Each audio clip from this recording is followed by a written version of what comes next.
Hello, friends, and welcome back to Malicious Compliance Stories. The best revenge is making it look like it doesn't matter. The opposite of love is not hate, it's indifference. And Karens thrive on hate, but indifference is their kryptonite. But before we begin, don't forget to subscribe to our channel if you're new here, and turn on notifications so you don't miss a new video every single day. Here we go. No, you didn't make a reservation with me. This happened a while ago. I used to work at a restaurant where it required reservation for teppanyaki, where they cook in front of you. I was a hostess and in charge of making reservations, answering phones. I'm very thorough. I don't like not knowing what's going on and trusting my word, and everyone else knew that. Me. Thank you for calling blah blah blah. Lady. Who am I talking to? Me. OP? Lady. Yes, hi. I made a reservation for teppanyaki at 4. Was told to be here 15 minutes early. I've never told anyone that. Just informing that we're here. Name is Lady. Me. Checks paper with current day of reservations. Checks book of reservations. Checks next week date of reservations. I'm sorry, can't seem to locate your name. Can you tell me when you made the reservation? Lady, already exasperated and pissy. I knew this would happen. You guys always misplace my reservations. But that's why I wrote it down on a piece of paper that proves I made the reservation. I made it for today at this time for 4 people. I made it Monday. Me, already having a long day with a no-show host on a busy day with clients staring at me waiting to be seated and another phone on hold. Listen, we write down all the reservations twice and call to confirm the day of, and we triple-check everything. When did you make the reservation? Lady, I don't like the way you're speaking to me. Maybe if you learned how to do your job, you wouldn't have lost my reservation. But I made it Monday at around 11. Me, I know how to do my job. I do it every day. Do you happen to remember who you were speaking to, a boy or a girl? At this point, that's a trick question that I always asked in these situations. There's no male host, but it didn't matter. Lady, with you. I've written down in my paper it was with you, OP. That's why I ask who I'm speaking to, and that's how I know you didn't write down that reservation, and that's how I know you don't know how to do your job. Let me speak to your manager. Me, lady, I didn't even work that day. You didn't make a reservation. You're lying, and you're using me as your fall guy. Lady, well, who was working that day? Me, why, so you can pin the blame on her too? I thought your little paper had all the information. This is a very small version of what happened. The interaction was much longer, and early on I told her that we had space for her group anyway, but she was adamant on getting me in trouble. And that's why I blew up and yelled at her. I didn't get in trouble. Like I said, I was trusted. The manager was more focused on bettering my mood, since having a foul-mooded host is bad. And our second story. Scooter Lady. This happened last week, and yes, this lady has officially traumatized everyone in the store now. She's a semi-regular, and everyone tries to scramble away when she rolls in on her scooter. Me, SM equals store manager, other associate. Julia equals scooter crazy nightmare from hell lady. Me. Hi, how are you today? Anything you're looking for in particular? Julia. Yes, I want to look at some dresses. I need one that's specifications. Is this all you have? I don't like that. How much is that? They're on clearance, so it's XX dollars and XX cents, then 40% off that. Julia. How much is that? Me tells her. Julia. That's not a deal. I'm looking for a deal. Then rolls on over to another area. These sweaters, are they on sale? Me looks at the sign right on the sweaters. Yes, they're 40% off. Julia. Okay, I'm looking for a deal. That's not a deal. You know what I mean. Me. Yes, ma'am, I do. This continued for another 15 minutes as she hated everything she told me to hold up for her, asked for the price, misread every BOGO 50% sign as just 50% off, and keep saying, that ain't no deal. Okay. We find a few things she manages to like and thinks is a deal, then we get to her needing tights. Julia. I need tights. I want black. Me. Okay, we have sizes, colors, styles.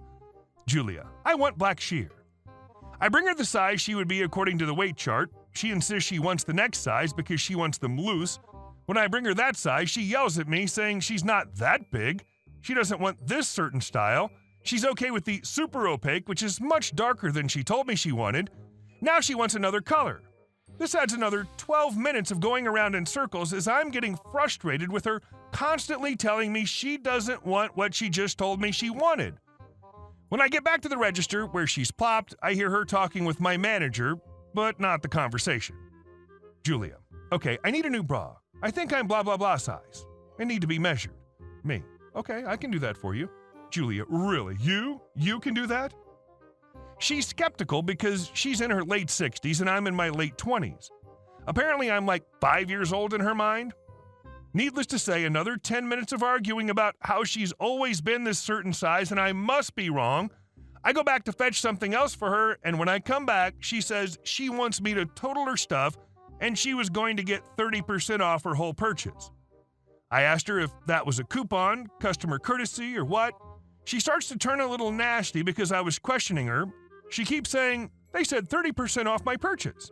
Me: ma'am, I wasn't here for that conversation. Was it a coupon or customer courtesy? Other manager: it was a coupon for 30% off one regular priced item. Julia: no, she, meaning store manager, said it was 30% off my whole purchase. SM: no, I said it was a coupon for 30% off one regular priced item. Julia: okay, I know what I heard, but whatever, I'll take that. We go through 10 minutes of totaling her stuff, taking almost everything off, re-adding, checking discounts, KMN. She again tries to ask where her 30% off her purchase was. I tell her, yet again, that's not what they said. She proceeds to scream at me she's done with me, and if I don't know how to do something, I just need to get my manager. Me: I know how to add the discount they told you 5 times it would be. It was not 30% off your purchase, but I'll gladly get you my manager. I walked away and went up to both managers trying to finish moving all this stuff. Me: I'm done. She asked for a manager. One of you can deal with her. I'm just done. Other managers finishing up, I go to A and ask a few questions about the paperwork and other stuff I was working on earlier. Julia takes a while, trash-talking me, trying to pull her same crap on the store manager. Yeah, I hear her finishing up and go duck down behind a display. I think, out of sight, out of mind, she'll just roll on out and leave me alone finally. Boy, was I wrong. She gets to the door and I hear her say, where that little girl was helping me earlier. SM: you mean OP? Julia: yeah. They start calling for me. I hear SM say I must be in the bathroom or something. Other associate comes around the corner, spots me, and like a genius, points at me screaming, there she is! No, she's never been socially aware and able to read a situation. I give her the dirtiest look, then walk up to Julia and SM. Julia: I'm sorry you were irritated. Me: no ma'am, I'm sorry. Then just looked at her and waited for the next BS out of her mouth. Julia: it's just that you walked away from me after whatever.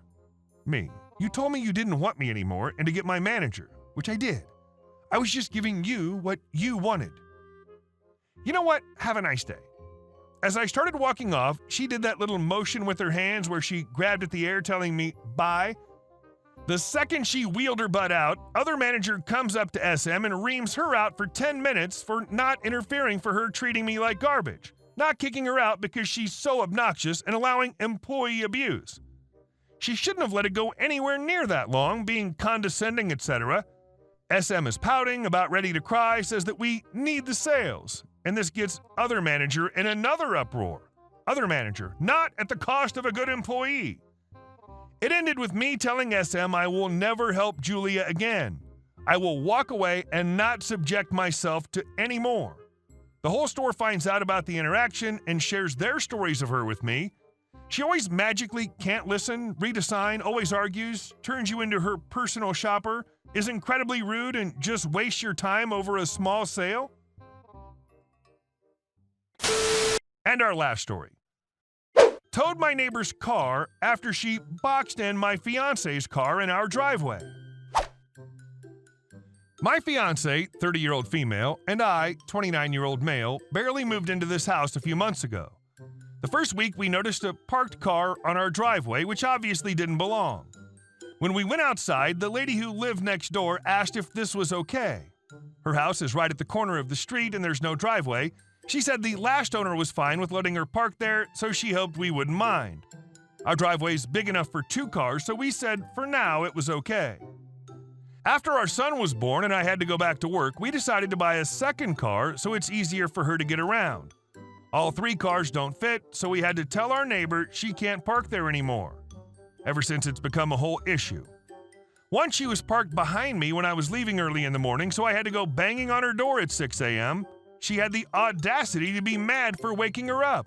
I reminded her she can't park there again, so we thought she got the message. Second time was when we were on our way home from the park. She was already parked there, so we would have had to park behind her. I went to go knock, and she said she was just putting her groceries away since we weren't home and the driveway is closer. This last time when it happened, my car wasn't working, so my brother came to pick me up early. My fiancé had to take our son to his 4-month appointment, but the lady's damn car was parked right behind her, so there was no way for her to pull out of the driveway. She told me the neighbor wasn't answering the door. It got late, so she had to reschedule the appointment. I came home after and called the cops to come deal with this because I was just so tired. Since they couldn't reach her, they did end up towing her car. Once she found out, she was at my door angry, so she was a few blocks down at a friend's house, which is why she didn't answer, but now she says she's stressed because she doesn't have the money to get her car back and it's our fault. Since both cars were there, she assumed we were home, and if anything, we would have used my car to pull out of the driveway. My neighbor kept complaining how effed out we are, going to that extreme, making her lose her car when she absolutely needs it. We've just ignored her since then, but now every time we're stepping out, she glares right at us. I've had my car towed before too, so we know it's a nightmare of a fee to get it out of impound. It's been almost a week since this happened, with still no sign of her car parked on the street, so obviously she hasn't gotten it back yet. Hey guys, thank you all for watching the video. I'll see you in the next one.